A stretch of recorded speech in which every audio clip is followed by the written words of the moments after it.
पुणे शहरातील श्री दत्त मित्र मंडळ कोथरूडच्या राजाची पोलिसांच्या हस्ते आरती करण्यात आली। या मंडळाने युवकांची व्यसनाधीनता आणि गुन्हेगारीच्या दुष्परिणामावर देखावा तयार केलाय। आरतीनंतर परिमंडळ 3 चे उपायुक्त संभाजी कदम यांनी गुन्हेगारी वृत्ती टाळण्याबाबत युवकांना आवाहन केले। हो विचारा ना।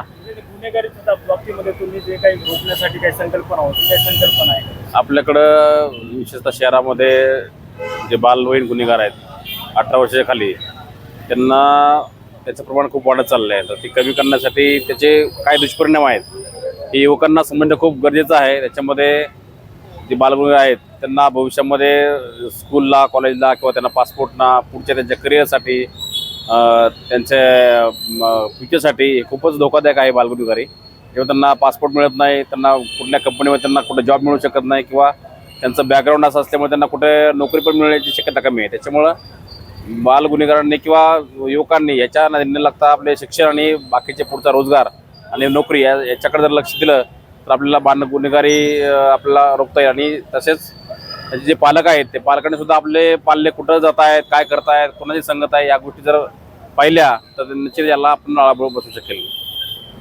गणपतीच्या निमित्ताने काय आव्हान पुणे करण्यात? गणपतीच्या निमित्ताने एवढंच आव्हान कर की आता हा सगळ्या उत्सवाचं वातावरण आहे आणि ते सर्वांनी शांततेमध्ये आणि कुठलंही गालबोट न लागता आणि जास्त कुठलाही